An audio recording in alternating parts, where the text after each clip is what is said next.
The broadcast is now starting. All attendees are in listen-only mode. Hello, and thank you for joining us today for our Monday webinar with the Community Partner Outreach Team here at Department of Human Services. Today we're talking about preparing for an application appointment, and this is good for both new assisters as well as more experienced assisters. So hopefully there'll be something in here for everybody. At the end, we will read some questions from the other participants and we'll answer those. And we hope you walk away with something great today. If you have any questions, you can, in the future, you can reach out to the Community Partner Outreach Team general email box, and the email is there on your screen. The first thing I want to say is that GroupSite needs you and you need GroupSite. One of the reasons is because you will need an account in order to access the resources. Of course, it's invite only, and if you don't have an account, please contact your regional outreach coordinator for an invitation. You can also log in at the URL provided, and if you've forgotten your password, you can just click, I forgot my password, and reset up your account. The reason you should do this is not just to access resources, because we occasionally clean out GroupSite. Use it or lose it. When we go in once in a while, we'll look for anybody who has no activity showing for about the last year, and we will deactivate you. So please take a moment this week and go into GroupSite, make sure that your account is active and you know how to access the announcements and the resources and the file cabinet, and we'll show you those today and where you can find some good stuff. The first thing I would like to make all of you aware of is that depending on when you took your training, you may or may not have a resource binder. We really encourage everybody to consider having a resource binder. What you'll need is a 1-inch 3-ring binder and about 30 page protectors. And we have created a desk manual insert for you. The place that you can get that is on GroupSite. If you go into, in fact, I will show you how to get it. Look at that. If you go into GroupSite and you click on, let's find GroupSite. Sorry guys, here we go, GroupSite. And if you click on the file cabinet, so share, and then file cabinet, and you scroll down to training folder. We're going to find lots of things in the training folder. You will find this OHP Application Assister Resources. So if you go to that first OHP Application Assister folder, you will find this Assister Training Supplemental Materials. It has about 25 documents in there, all formatted for double-sided printing. And you can print it out, put it into your resource binder in page protectors, and you will have a great reference binder. Some of those resources we'll show you today. And, sorry, I'm trying to get rid of a message there. If you want to pull up individual documents, you can go into the OHP Assister Resources individual documents, and they're all listed there individually. That's also where we're going to post some additional resources for you. Okay, so I'm going to go back to the presentation right now and really encourage all of you to get a 1-inch 3-ring binder if you don't have one already. Get your page protectors, print out your training manual, and put them in there. So what you will find in that is things like the answers to, am I required to have health coverage? And if I am required, what happens if I don't carry health coverage? What will the fee be, and when does that fee happen? You'll also find your most updated federal poverty level charts, client advocacy guide, and a host of other resources. So please do that. I think that you will love it. Right, next, we'd like to talk about confidentiality. The first thing I want to mention is that all of you should have a confidentiality agreement on file. And if you don't, please go grab one and make that happen. We don't provide one. There are lots of templates out there. Use whatever your organization requires. The next thing is about a private meeting area. A lot of us, or some of us, are doing assisting in more open areas, and sometimes that can make the clients uncomfortable. So we just wanted to invite you to really think, is there enough auditory privacy for your clients to feel comfortable? And if not, are there any things that you can do to increase that auditory privacy? For example, a screen that you might put up, or some barriers on either side of the application meeting space, just to give a little bit of protection so it feels a little bit more private. Something to consider. The next thing is about turning your screen toward your client. So in the application process, especially for real questions, there are a lot of questions that have many possible answers. It is very useful to be able to turn your screen toward your client so that they can just read the answers and select the one that's best for them. But also, clients often will want to see what you're entering. It makes them feel more connected to the process. They can watch what you're entering, and if they said anything wrong or you heard it wrong, they can correct it. So we really encourage you to be able to turn your screen toward your client for at least part of the application, but maybe even the whole thing. And lastly, this is very, very important. Please, we have lots of internal contacts that we share with you. Your regional outreach coordinator team has spent years establishing trust relationships with the processing center. And out of that, what we have is several email addresses that you, as certified community partners, can use to communicate. We also have the 888 community partner only line. It is very, very important to keep those private and confidential and not share them with clients. If the clients do get a hold of those numbers and those email addresses, it really puts them in jeopardy and it breaks that trust. So keep them close. Do not post them on your wall, please. Don't put them up in your office. Make sure that they're only for your eyes and only for certified community partners. All right, consent forms. I know that you're all having your clients fill out consent forms, of course. But I do want to mention some things. First of all, there are you're supposed to submit that consent form sometimes and sometimes you don't need to. So this is just a reference so that you can make sure that you're doing it right. Please take a look at this on your own time and make sure that you're handling the consent forms properly. We also want to make sure that everybody is keeping them on file for at least 6 years. That is your agreement with OHA, and that's the requirement for us to meet regulations. You can keep that as a physical copy or electronic. Either way, it must be in a protected location, but you must have a consent form at all times. And some tips to think about to make that easier for you is that the top of the consent form is the CP information, not the client information. So you might want to just fill out one and Xerox it. Something else I've seen community partners do is to fill out that top part and then laminate it so that each client fills out their own information with a dry erase marker. And then that can be scanned and saved electronically, and then you just have that same laminated folder all the time, or paper all the time, and you don't have to worry about individual pieces of paper. Thirdly, I'd like to talk about the idea of getting a consent form on hand before the clients come in. This can be very useful when you might need to help a client with renewal, but they didn't come to see you originally, so they're not showing in your applicant portal dashboard. Or if you're helping a client submit a change in circumstances, and again, they're not showing in your applicant portal dashboard. And there are probably other reasons that this might be handy as well.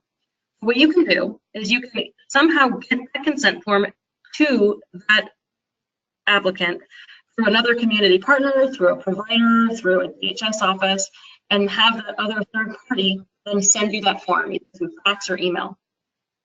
That's one thing you can do. But the client themselves can also fill out that form if they get it either through snail mail or you email it to them and they print it out. They can sign it and then take a picture of it with their smartphone and send it to you through text or email. Then, of course, when you get that consent form, if you email to OHP.outreach email team, then they will connect that partner to your applicant portal dashboard when that, I'm sorry, not the partner, the client. But when that applicant comes in, they will show in your dashboard. And I want to mention that we have a new mechanism where you can call the community partner line, and if you've already emailed in a consent form, you can ask them to grab that consent form from the email box and attach you to your client in real time so that your client will show up right away in your applicant portal dashboard and you can help them directly. All right. Next, preparing the applicant. I think, as you all know, applicants don't always come with everything they need for a complete application. So if you can get this Oregon Health Plan application checklist into their hands beforehand, it will help them come more prepared. You might want to create your own. If you don't like ours, that's fine. I will show you ours right now. It's in PDF form, and it is posted on group site. Whoops, that is not it. Here's the Oregon Health Plan application checklist. It helps the client come prepared so that you have the most chance of submitting a complete application and either getting instant coverage or having that pend be cleared right away without additional information needed. It's 2 pages, and there you have it. Right, next, we have the Real D worksheet. I don't know how many of you know about the Real D worksheet, but I think it can really help you out, especially if clients have a larger family. Because as you know, at this point probably, in the applicant portal, you must answer all 16 Real D questions for each individual on the application. So we have a worksheet, and applicants can fill it out beforehand, and it may ease the process of inputting their information into the applicant portal. It's form 0074. I want all of you to know that we do have a forms server. We have the web link right here. If you don't have that on hand, you can always just Google OHA forms server, and you can pull it up and you can look for all of our different forms. So this Real D renewals worksheet is the form number. You can also find it on GroupSite. So we're going to go back to GroupSite now, and I'm going to show you where it is. You go into the training folder, under the Real D/renewal recertification, and you click on that, you will find something called the Real D worksheet. And if you click on that, what you'll see is that the Real D worksheet is available in many, many languages. So here are all of the links to those Real D worksheets. Now, when you do pull up those Real D worksheets, this is what it will look like. So this is for the race, ethnicity, language, and disability questions on the Oregon Health Plan application in the applicant portal. And each individual on an application can fill these out, or can fill it out for everybody and just mark who might diverge from that. So some people, for example, anyway, I'll let you guys figure it out. It could be a useful tool, and we want to make sure that you know it is available for you. All right, next, we have some cheat sheets. We have the Oregon Health Plan application cheat sheet. This is something that I actually created, and what it is for is it's for newer assisters or any assisters to remind themselves about what they need to think about when they are submitting an application. See if we can find it. Here we go, OHP application cheat sheet. It reminds you, do you have a consent form? Is it complete? Have you searched for your client? Have you used the AP pre-screening tool if you want to figure out what their eligibility might be? It's a reminder to let them know that this is a legal document and they're going to be signing their name to it. And so the expectation is that everything they're providing is true. That's a good one to start out with. It also reminds you to tell them that you can't make any assumptions about who they are or what their circumstances are. And so you're going to read the questions as they are written, and you're going to ask them to answer it. For example, how well do you speak English? That's not something that you as a community partner can determine for them. They must determine it. But this reminds you to tell them that you're not going to make any assumptions. It reminds you to ask if they know their next steps. Have you given them their prime number if they got instant coverage? Have you given them some follow-up information or a reminder to report income or address changes? It also reminds you who to put on the application, because that is not always completely intuitive. It gives you a couple eligibility quickies about how eligibility is determined, the yearly income test, and a couple other notes about third-party liability and about some basic immigrant eligibility to remind you. So that's the application cheat sheet. And where you can find it, you can go into GroupSite. And again, into this training folder. But what you're going to do is you're going to go to OHP Assister Resources. And in OHP Assister Resources, you're going to find lots of documents. These are actually all the documents that are in the desk manual.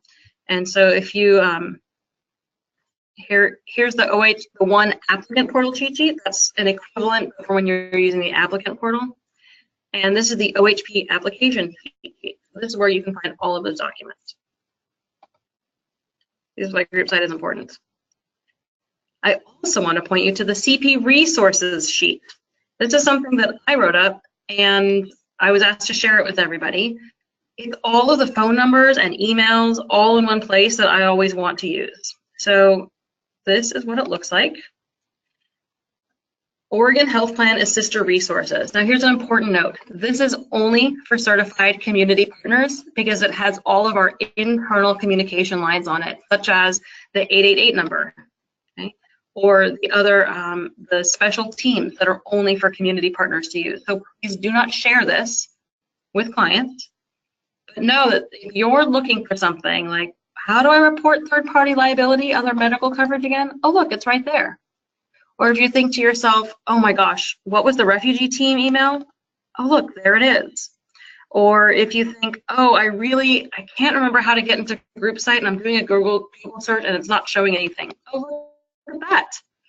There's the group site link, etc. It's one page packed with resources, and it is also available in Spanish.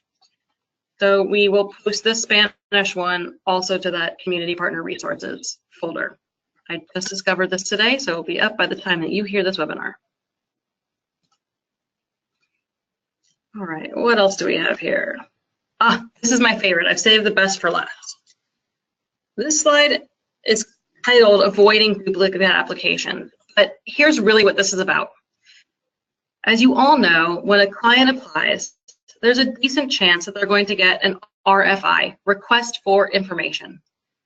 And if they don't submit that information by the due date, their benefits will close or their case will close, depending on if it was a hard pen or a soft pen.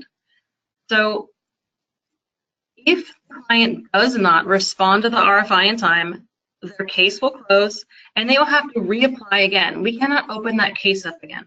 So that's what I mean by duplicate applications. It's you doing twice the amount of work for one client, and the client doing twice the amount of work for themselves, and their benefits are delayed. So how can we avoid this? I'm going to go and show you some screenshots in the applicant portal. And then I will tell you a story about why this is so important and how it plays out. So what you want to do is go into your community partner applicant portal dashboard. And at the very bottom, it says search for your customers. And one thing to point out here that's incredibly critical is that the default on submitted date is the last 1 month. So if you don't change this submitted date, then you're only searching for clients who have applied in the past month, and you're probably not going to find who you're looking for. What you want to do is you want to pick application status, all statuses. Then you want to pick submitted date, all time, so you can find anybody that submitted an application. What you're specifically looking for, is the RFI due date. When is their request for information due? And when will their benefits close if they do not respond? So you'll click RFI due date, and if you click that, you'll actually have an option of the next 30 days, or next 60 days, or next 90 days. I recommend selecting everybody who has an RFI due date in the next 30 days. And then you will click search. When you click search, you will get a list of all of your cases that have something due. They have an action to take. And if you scroll to the very, very bottom of that, you will end up finding this export search results. And if you click export search results, you will end up with an Excel spreadsheet. You'll be able to sort this Excel spreadsheet by date. Let's see, where is it? If you do the search on RFI due date, you will end up with a spreadsheet that says when the RFI due date is due, and you'll be able to search on that column. And then you will know who are the people that are the most critical to reach out to, because if they don't take action soon, their case will close and they will have to reapply. I was just at one of my community partners for a grantee meeting, and they had not been doing this. So I said, well, let's go to your computer, into your applicant portal, let's do a search. And so we did exactly the search. We looked for everybody, for all statuses, we looked for submitted date, all time, and we looked for an RFI due date in the next 30 days. And this happened on, I believe, January 19th. And we did the search, and sure enough, there was somebody who had an RFI for income due on January 19th. And what we were able to do was reach out to that person and say, hi, you have something due today, and if you don't take care of it, your benefits are going to close. And that allows the client to bring their materials in or email them to you or text them to you so that you can upload for them, or they can upload from themselves if they have access, and they will get their coverage. It's a very, very powerful tool. I would really recommend all of you working with your teams and with your manager to incorporate this into your operation. This doesn't really fall into the category of preparing for an application, but what it does is it helps prevent you from having to start a new application for that client that you already helped in the past. And it's important enough, and enough people are not doing this, that I'm bringing it up today, and we'll probably bring it up again. So please, I really encourage all of you to try to do that. Okay, so with that, that is the end of our presentation today.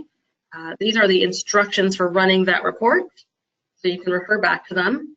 And I am now going to look to Jessica to see if any questions have come in that we should answer. I really just have the one. And I haven't find information. Now I know we're cooking a lot of materials and things. So we do have a list of the that will go up on our website first. And the place to find it is in the folder on GroupSite under training and under OHP Assister Resources. That's where it will be posted. All right, anything else? No. Excellent. Well, thank you for joining today. And we really encourage you to look at our other Monday webinar offerings. For the next 2 sessions, these happen every other week, we'll be talking about tips and tricks for submitting a full application while the client is sitting there with you. And then the third in this current series will be following up the most effectively with the processing center. So thank you for attending today, and have a good week.